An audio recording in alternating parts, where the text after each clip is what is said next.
Prime Minister Trudeau discussing the response to Hurricane Fiona. And PEI, as well as southwestern Newfoundland, continue to experience the effects and damage left by the winds and coastal flooding.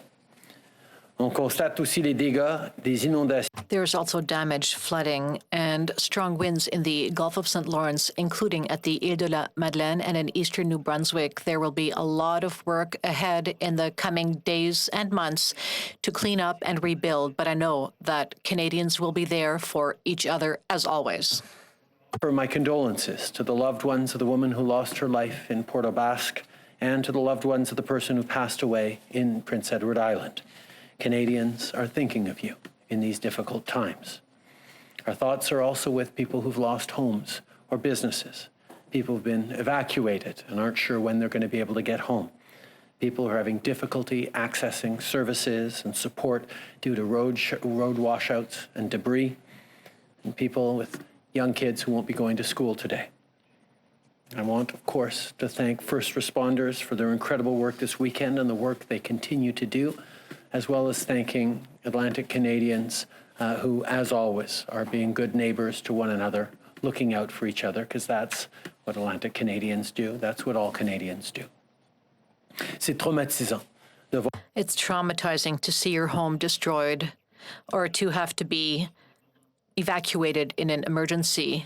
It's very hard. I can tell you everyone on the ground is working hard to help affected communities. Yesterday, again, we got together with the Emergency Incident Response Group. Ministers and other senior officials are working closely with their provincial counterparts and First Nations. I also spoke with the Mayor of Charlottetown, Port au Basque, and the Regional Municipality of Cape Breton. I also, of course, spoke with our local MPs who are there on the ground with their constituents. Approved requests for federal assistance from provinces.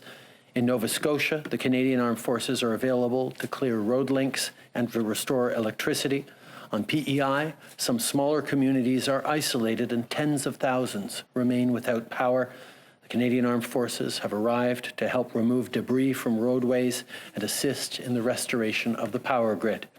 In Newfoundland and Labrador, the federal government is helping by providing detailed aerial imagery and mapping of damages. We're also deploying military personnel to support local authorities on the ground, and naval vessels and aircraft are also on high readiness to assist if necessary. The one thing that's been consistent in my calls to premiers, mayors, and MPs is that Canadians are stepping up for each other and helping their communities get through this tough time. I will be visiting the affected regions as soon as possible this week, and I want all people in the Atlantic provinces and Eastern Quebec to know that we are here for you. Justement cet été. In fact, this summer, I had the opportunity to travel through Atlantic Canada to speak with people and hear about the issues they care about, and especially I went to the Île de la Madeleine a month ago. It's a beautiful place. The people who live there are very welcoming.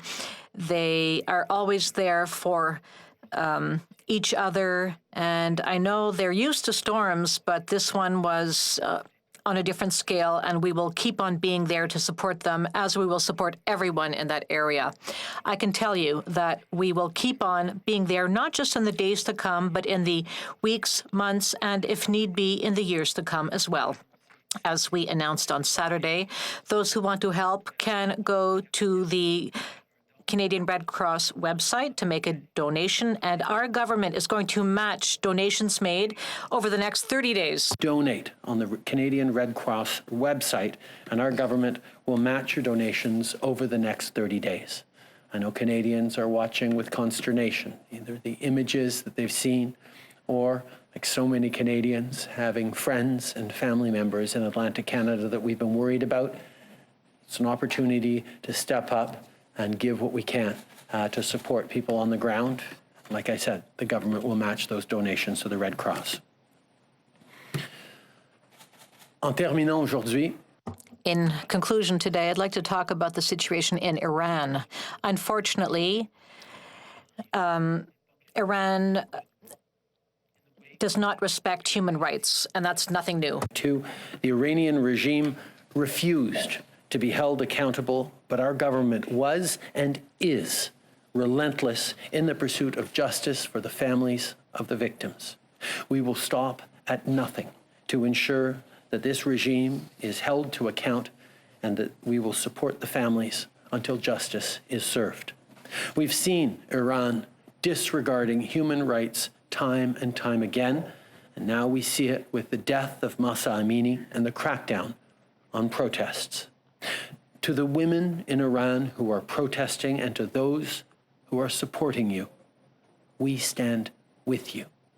We join our voices, the voices of all Canadians, to the millions of people around the world demanding that the Iranian government listen to their people, end the repression of freedoms and rights, and let women and all Iranians live their lives and express themselves peacefully. Today, I'm announcing that we will implement sanctions on dozens of individuals and entities, including Iran's so-called morality police. This is in addition to some of the toughest measures of any country towards Iran.